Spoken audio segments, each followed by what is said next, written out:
سلام دوستان، امیدوارم که حالتون خوب باشه. امروز ما میخوایم با هم دیگه جمع و تفریق اعشاری رو یاد بگیریم. اصلا من جمع و تفریق اعشاری بلد نیستم. چیکار میکنم؟ میگم اول بزرگترین عددمو مینویسم، میگم 4 وقتی از 3 بزرگتره، پس میام اول مینویسم 4 عدد صحیح و 1 دهم رو اول میذارم، بعد می‌نویسم 3 عدد صحیح و 2 دهم می‌نویسم، علامت هم که گذاشتم. اعشار رو در نظر نمیگیرم یا اصلا اول اعشار رو نمیذارم. بعد میگم 1 به اضافه 2 میشه 3، 4 به اضافه 3 میشه 7. الان اعشار رو میذارم وقتی جوابم به دست آوردم. حالا بر تفریق هم همین کار میکنم. میگم اول بزرگترین عددم یعنی 4 از 2 بزرگتر، پس می‌نویسم 4 عدد صحیح و 8 دهم.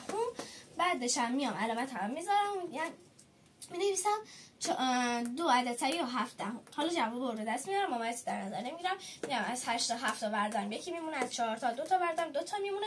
حالا اعشارامو میذارم. به همین راحت